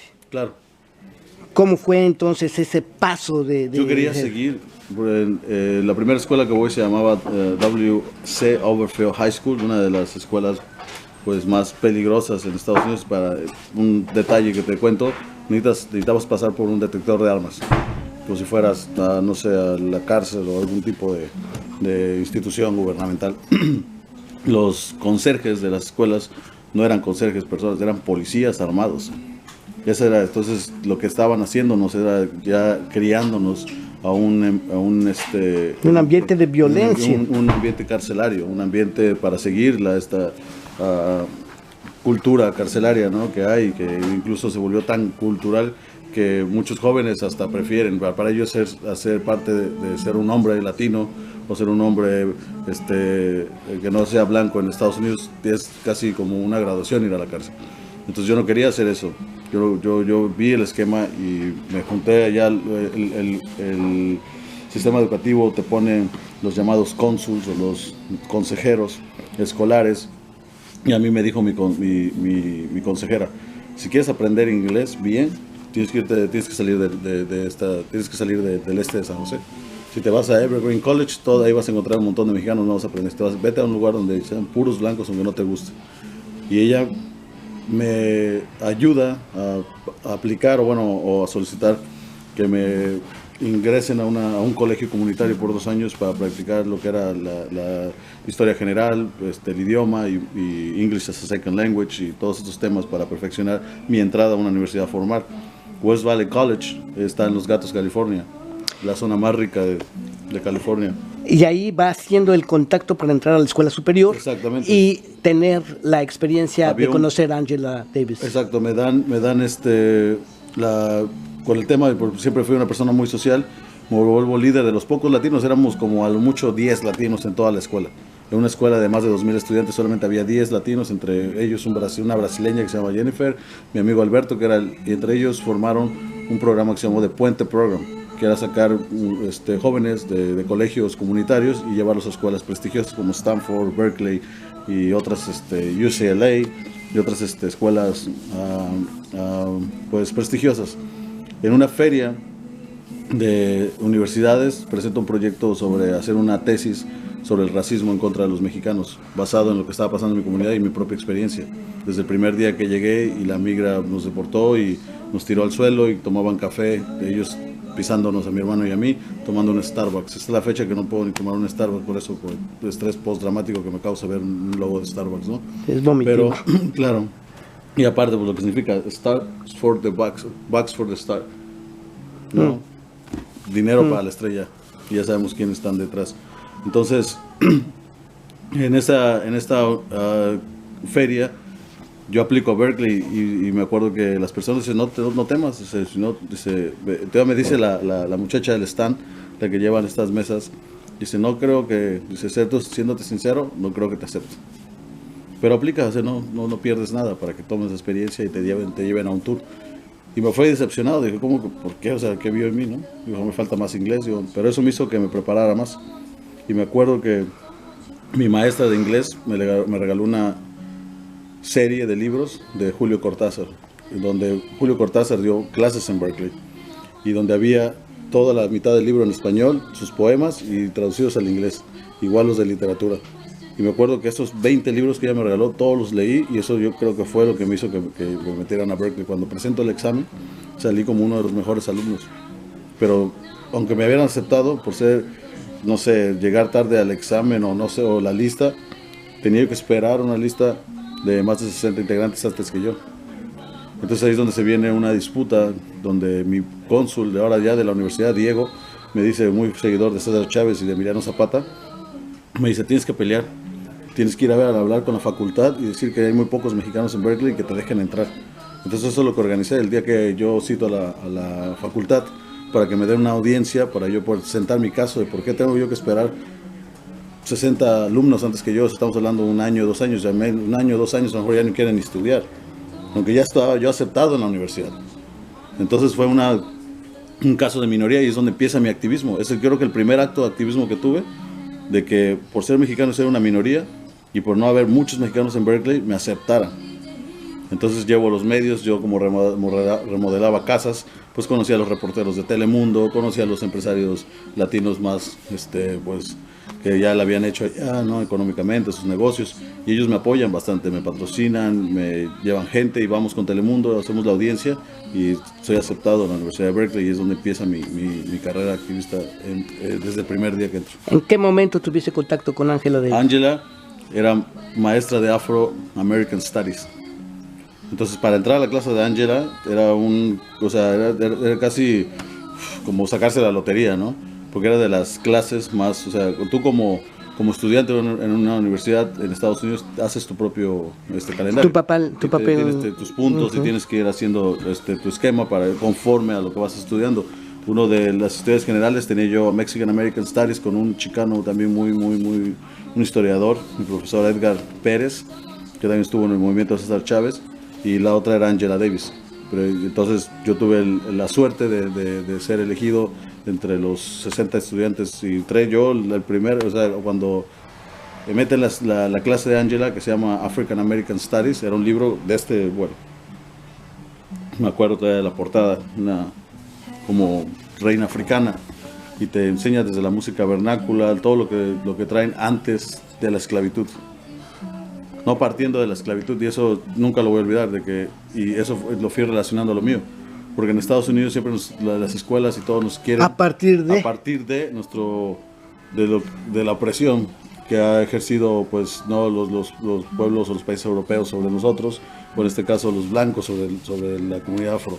Entonces esta clase partía desde que Europa, y eso lo aprendí de Angela, es un nombre de una princesa africana, y que a cierto punto en Pangea todos éramos afro, y que la estructura blanca de poder está basada en el color. Entonces es lo que más temen, porque hay algo que no se puede negar. Cuando tú caminas en la calle, no es como que nos podamos maquillar y pintar y borrarnos y volvernos blancos. Eso siempre es algo que ya tenemos y tenemos que vivir con ellos y tenemos que sentirnos orgullosos. Eso es lo que enseñaba la clase de Angela Davis. Entonces, para sentirte orgulloso de quién eras, necesitaban enseñarte quién eras. Y la esclavitud no era el punto de partida para ellos aprender quiénes son, que es lo que la mayoría de mis compañeros, que también muchos eran afro, incluso nada más yo y un peruano éramos los únicos latinos en la clase de Angela Davis. Tampoco había muchos latinos que se interesaran en la historia afro, pero yo sí me interesé porque vengo de una comunidad afro-mexicana, que es el estado de Guerrero, la costa chica de Guerrero, de mi mamá es. Entonces ya traía yo lo afro y el interés, y luego eso añádele mi interés de estudiar sobre Malcolm X, e incluso a mí me empiezan a apodar en las calles el Mexican Malcolm X, porque siempre lo usaba yo como punto de referente hacia la discriminación hacia nosotros. Este pasaje autobiográfico pues nos indica entonces cómo se van transponiendo las cosas de la historia como antecedente y circunstancia, y cómo el hacer y la voluntad de una persona puede ir navegando en esta clase de ambiente, en esta clase de panoramas. Claro. El hecho de ser detenido, el hecho de expresarse como lo ha hecho hasta el momento Miguel Ángel, no es el reflejar un dolor o resentimiento, sino tratar de exponer una situación que nos ayude a comprender una compleja situación en la que cualquier conclusión fatal no existe, no se da. Todos son momentos, y esto, repito, ha sido el antecedente y lo que he tomado para presentar las historias testimoniales, diciendo en caso de las relaciones internacionales que no son realizadas para la defensa de los derechos humanos, sino para la defensa de los intereses de los países, y no solo de los países, sino de determinados gobiernos, quien ejerce el poder. Toda esta estructura se va creando y finalmente es un ejercicio de poder social, de poder personal, de poder político, de poder económico, de poder cultural. Y bien, vamos a decir, esta introducción a unas largas conversaciones que vamos a tener con Miguel Ángel Suárez, pues es para motivar el hecho de conocer nuestro presente social. La historia que puede tener 50 años de circunstancias anteriores y que tiene de hoy a mañana consecuencias en nuestra vida como colectividad nacional y como emigrados a distintos países. He venido recogiendo esos antecedentes. Y bien, después de la experiencia que tuve al encontrar una escritora francesa que ha escrito parte de mi vida en términos, vamos a decir, literarios, de esas experiencias, he estado motivando a encontrar personas como Miguel Ángel, y en esta ocasión, pues, esta breve introducción a un serial que tendremos el próximo año 2023, doy la más cordial bienvenida a este plan de trabajo, porque para contar estas cosas, mi querido Miguel Ángel, no es nada más la reflexión y contar la aventura, sino presentar el cuadro y tratar de analizar qué es lo que nos está pasando como colectividad nacional. Sí. Aquí en Francia, el hecho de venir bueno, ya platicaremos las cosas personales, cómo las aventuras se entrelazan a las personas. Claro. Hoy me centro en dos cosas: como una persona con gran voluntad, en primer lugar, y con la oportunidad de acceder a la educación, puede dedicarse a la actividad social de manera convencida, de manera que además haya resultados. Un migrante, como muchos hay, que logran el éxito económico, tienen una doble responsabilidad. ¿Qué es el prestigio económico y qué es la cuestión cultural del origen? Y por eso es que esos gobiernos de cualquier parte del mundo nos tienen miedo. Claro.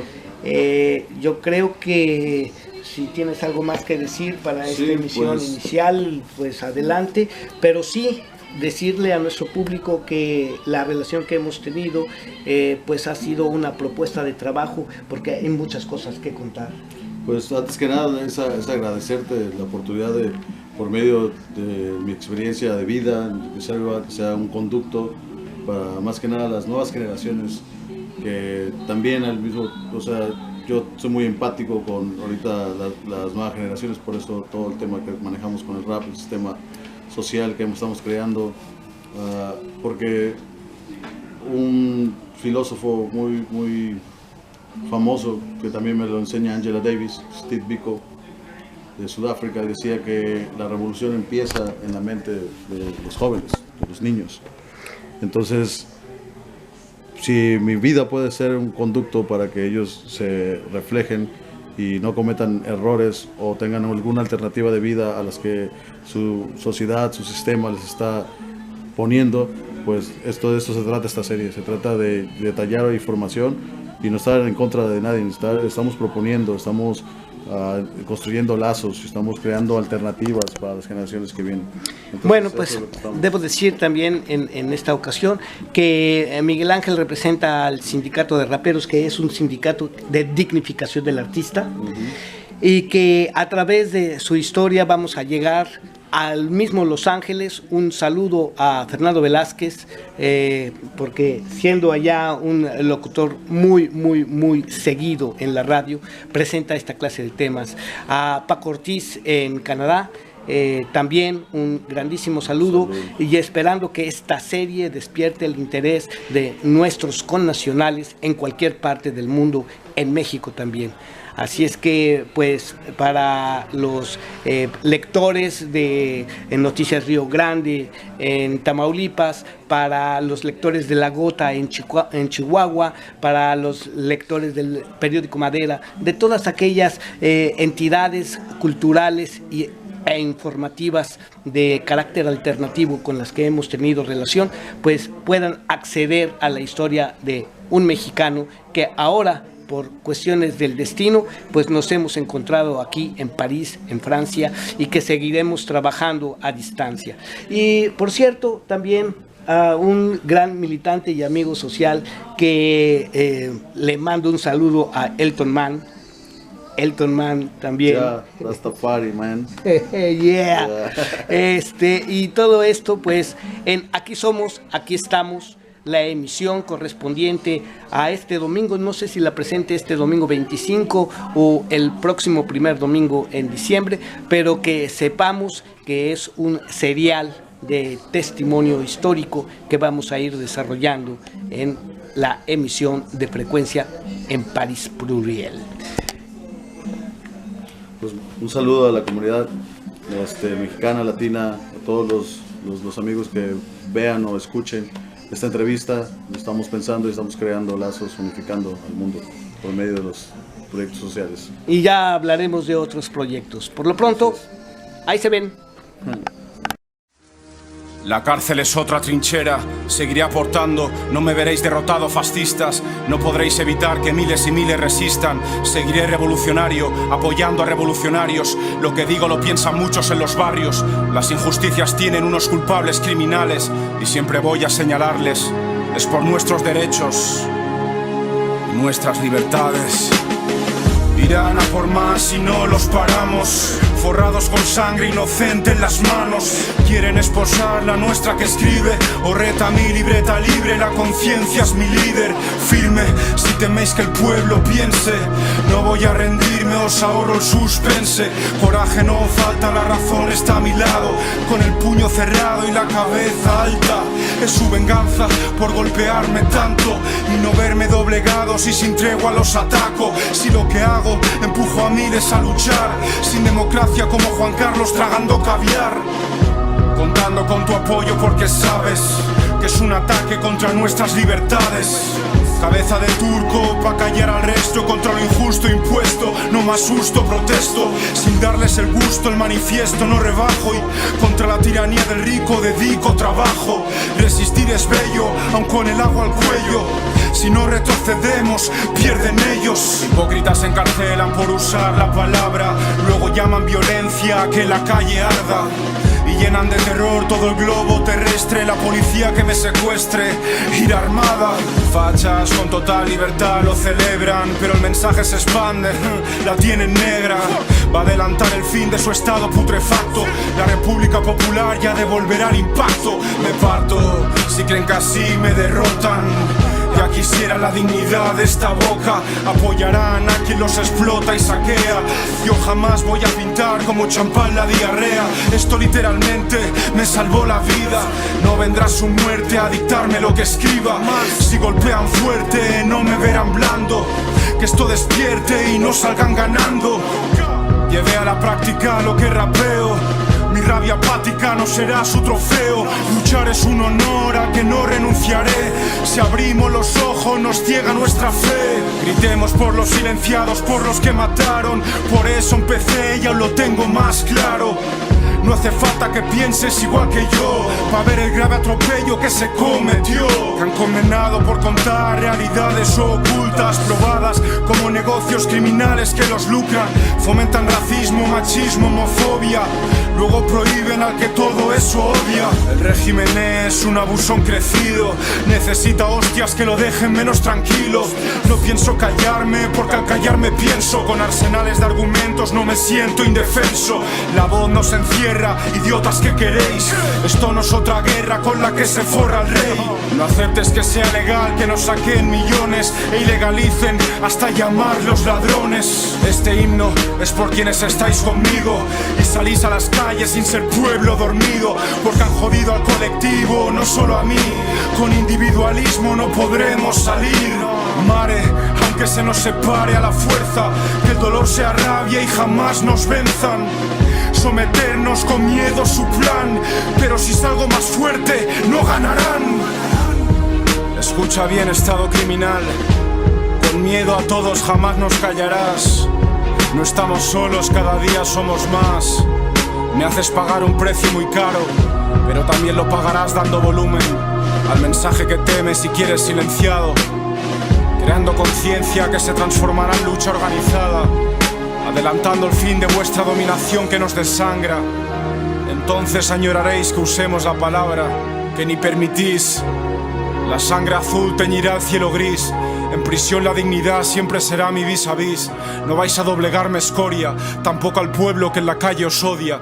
Estás nervioso porque tiene los años contados y lo sabes. Como sea y donde sea, ante ataques tan graves, defenderemos nuestras libertades.